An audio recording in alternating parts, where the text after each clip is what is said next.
Do we need high levels of concentration to access wisdom, to access insights, to access truth? Excellent question. Let's start with, when we look at intense pursuit of spirituality, the classic image, of course, is, somebody sitting in the lotus posture, meditating and going deeper and deeper and deeper until, boom, they are enlightened. So a lot of books, of course, talk about how meditation is about concentration.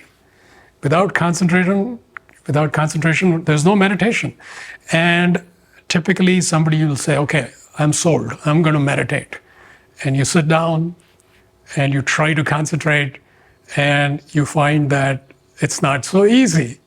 So then becomes this long wrestling match with the mind where I've heard it's possible to be really concentrated and I sure can get there, but I'm going to keep trying because I really want to get enlightened.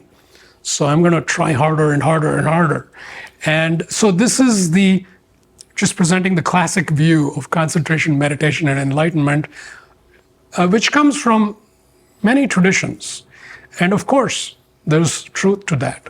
We find that when we focus only on concentration as a way to develop in meditation, it can be actually feel like a battle that we are going to lose. Because you may try that for 10 years, 20 years, 30 years, and you do find that concentration has improved. But it's still nowhere close to what you've read in certain books and what certain exalted beings have done. It seems like, wow, at this rate, it's going to take me 1,000,000 years to get there. And this is where I would like to diverge from that traditional understanding that concentration is a vital, critical element for having a breakthrough in meditation and higher consciousness.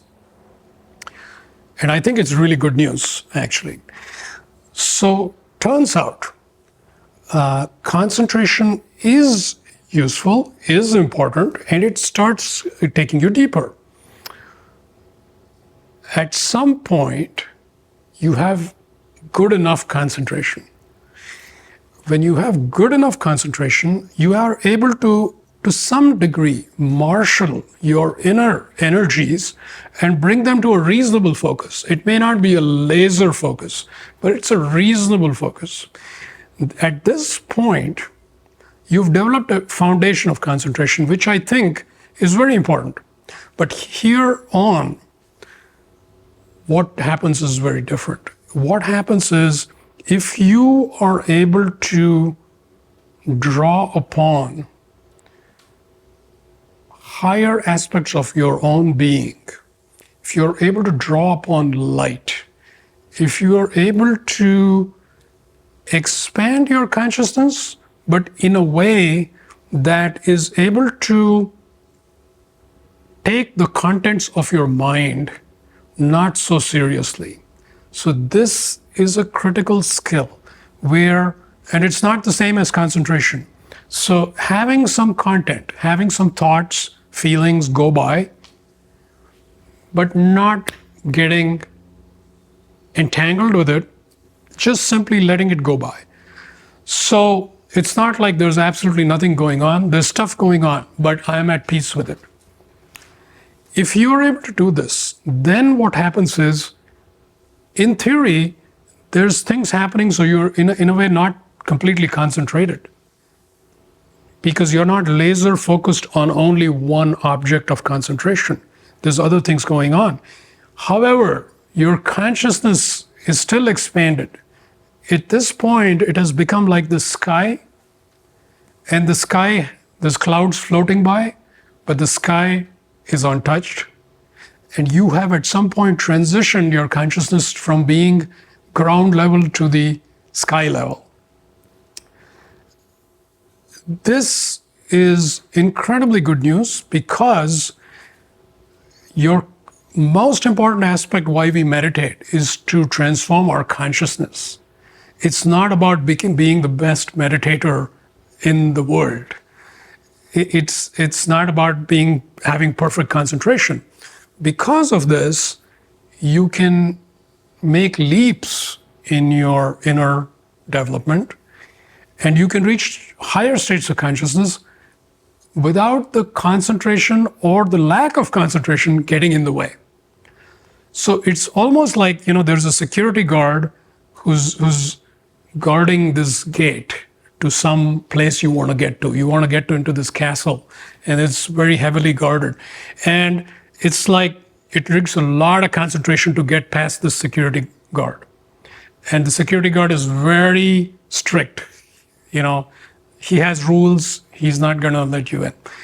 And if you get stuck with that, then the only way to get in is through developing your concentration. But on the other hand, if you are able to relax and say, well, this is not the only way to get into the castle. There's other ways.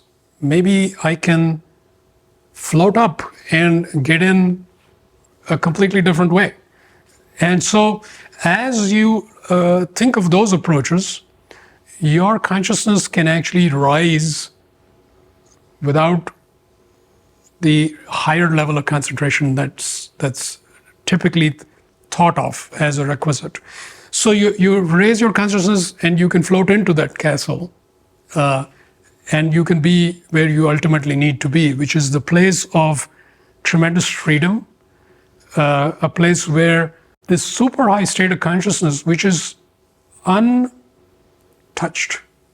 by anything finite, including thoughts. So essentially, so the short answer is you do not need superhuman levels of concentration to get very, very far spiritually. You need just enough concentration to make a certain kind of focused effort, but then after that you can escape and use other strategies to get in.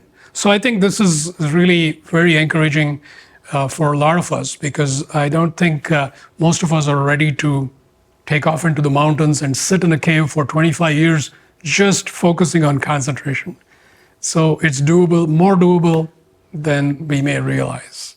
When you choose light, life becomes increasingly joyful, purposeful, and inspired. I invite you to join me to explore the realms of light, the infinite possibilities that light offers.